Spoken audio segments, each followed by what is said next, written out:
Walla Stamping. Thank you for joining me today. This is the project that we're going to be making. I love it. This designer series paper is so gorgeous. It's called Painted Autumn, and I feel like it makes giving this little candy bar as a special little treat to somebody really special. So let me show you what all you're going to need to create this candy bar wrapper. You're going to need a piece of early espresso, and this is cut to 5 1/16 by 4 1/16.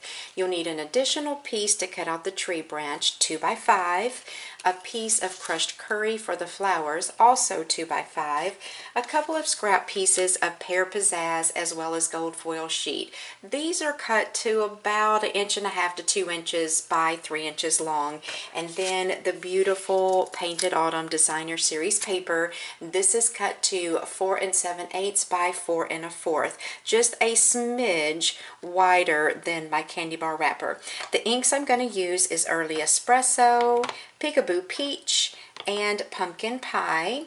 The stamp set that I'm using today is the Oh So Eclectic. I'm going to be using this little image here and the Oh Hello Friend sentiment. The thinlets and framelits I'm using are the seasonal, seasonal layer thinlets. I almost forgot what it's called. Using the tree branch and these 3 flowers. I'm going to be using my layering ovals framelits as well as my stitched shapes framelits. And the blocks that I have my sentiments and everything on is a B and an A. I'm also going to be using a sponge dauber. My adhesives are mini glue dots, fast fuse, and some Tombow multi-purpose liquid glue. And I think that is everything. So let's get started. I'm going to start out by doing all of my big shot work. So that means that I need to stamp my sentiment first, which I'm going to use my Early Espresso to do. And the Oh Hello Friend, I'm just going to stamp that down approximately in the center of my pear pizzazz. Grab my big shot. I'm going to put that on there. I'm going to use my layering ovals framelits and the small, or the next to the smallest.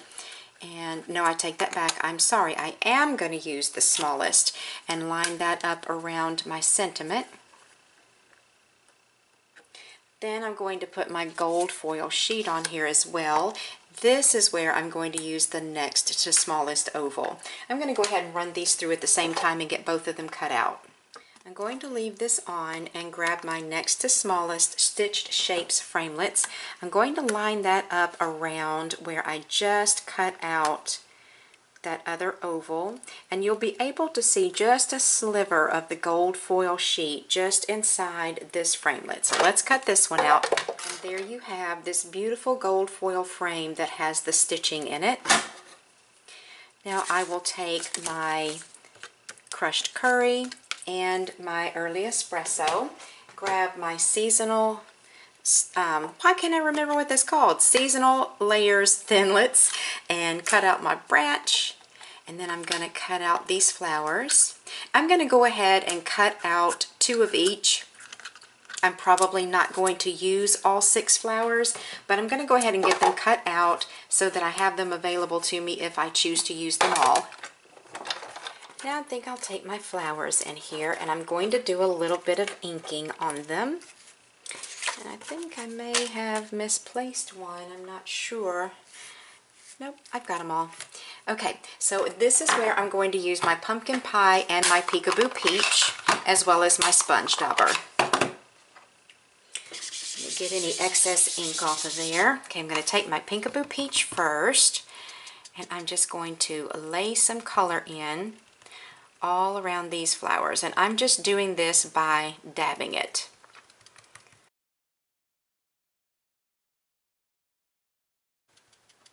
Then I'm going to come in with a little bit of my Pumpkin Pie and just put that on a few of the tips. I don't want it all over the whole flower. I just want some dark and light areas on these flowers.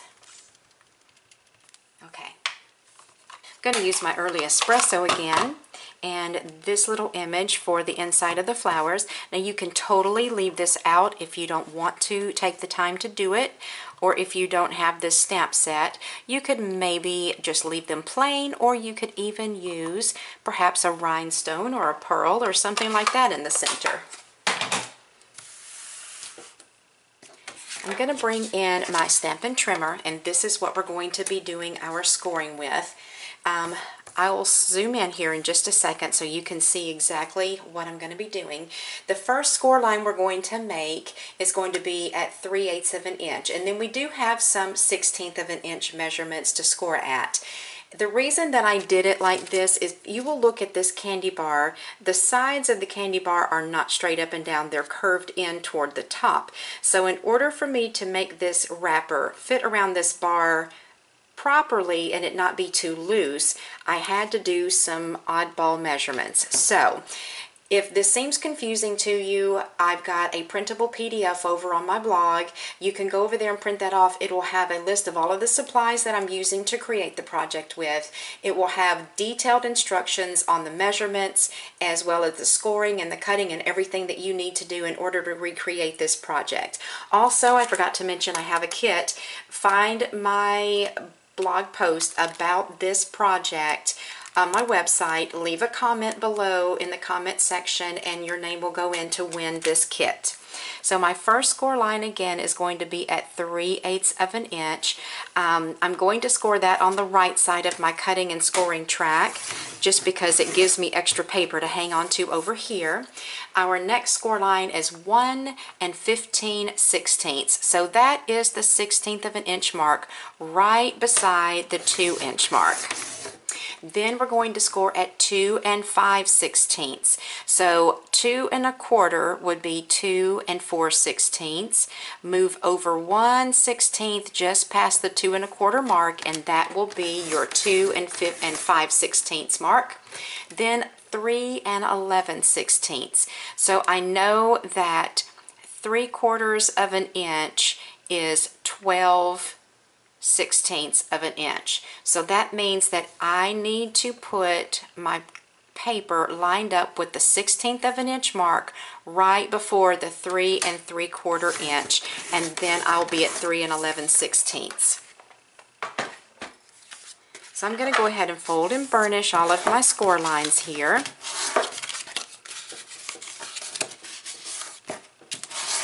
Now, something that you may or may not notice is that between these two score lines and these two score lines, this portion is slightly wider, like 1/8 of an inch. It's not real noticeable, so you'll have to pay attention.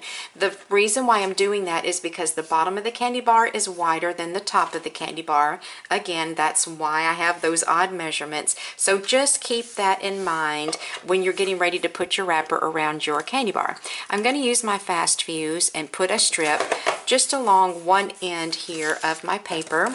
Then I'm going to take this beautiful Painted Autumn Designer Series paper. I'm going to line that up with the edge.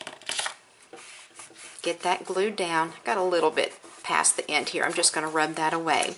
Then I'm going to go ahead again and fold and burnish all of my score lines with my Designer Series paper on here, and I will adhere it down afterwards. The reason that I made this paper just slightly longer, like 1/8 of an inch longer than my candy wrapper, is, as you can see when it's laying out flat, it is slightly longer. But when you do all the scoring and you go to wrap it around, it pulls that paper just a little bit shorter because it's having to go around the outside of the cardstock. So that's the reason I made it just slightly longer.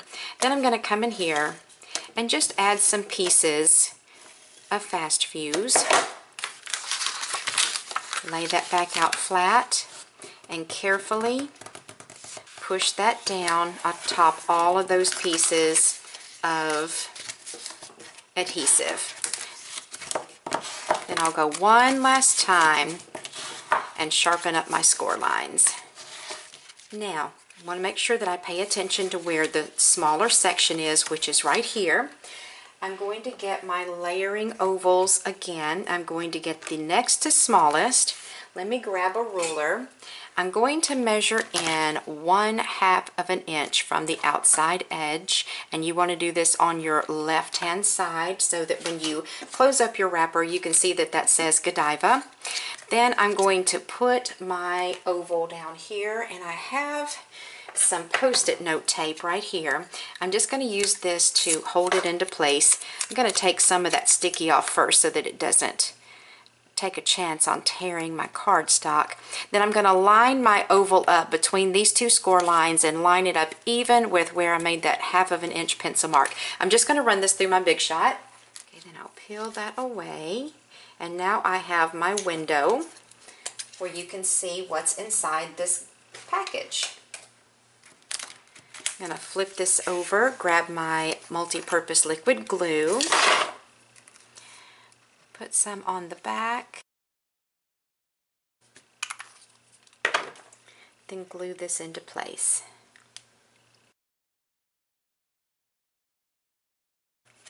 Okay, very nice.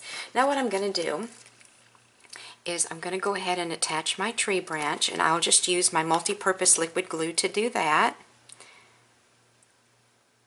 Put some there and on this one, but I'm not going to put any adhesive on that small branch because it would end up sticking to my candy wrapper if I did. This is going to come right along here, right next to and on top of that gold foil frame that I just put there. Now I'm going to use mini glue dots to attach all of my flowers.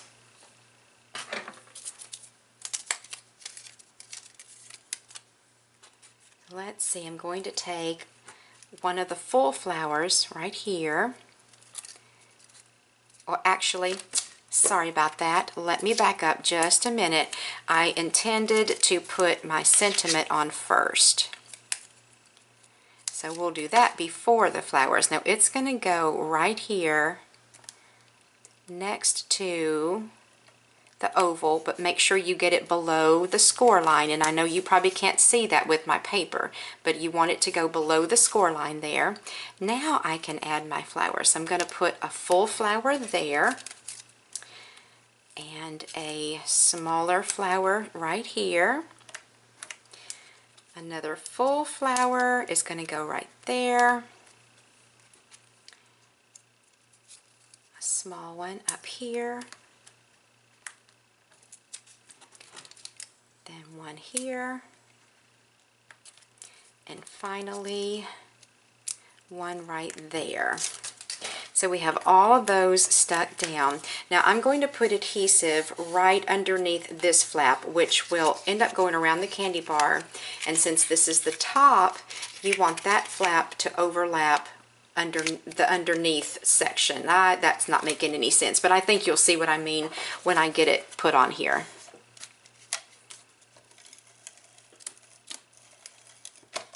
Okay, I'm going to slide this candy bar out of this wrapper because I don't know why I only bought one of these the other day. I should have gotten two. Put that around, wrap this tightly, fold that over. You want your candy wrapper to be on your candy bar good and tight because you don't want it to just slide out easily. So here is our Godiva chocolate bar wrapper. I hope that you enjoyed this tutorial today. I really did enjoy making this with this beautiful designer series paper. I'm going to find lots of projects to make with this. And again, as I said before, I'll have links to all of these supplies that I have used to make this project. They'll actually be in the description box that's below the video, but they'll also be on the PDF that you can get over on my blog. Remember to leave a comment underneath this post on my blog to be entered to win the kit. I'll have additional pictures over there as well. So thanks so much for stopping by today. I do hope that you enjoyed the project. If you did, I'd love for you to give me a thumbs up, and I'd also like for you to subscribe to my YouTube channel, and that way you're not going to miss any of my future paper crafting tutorials. So thanks for watching, and I'll talk to you soon.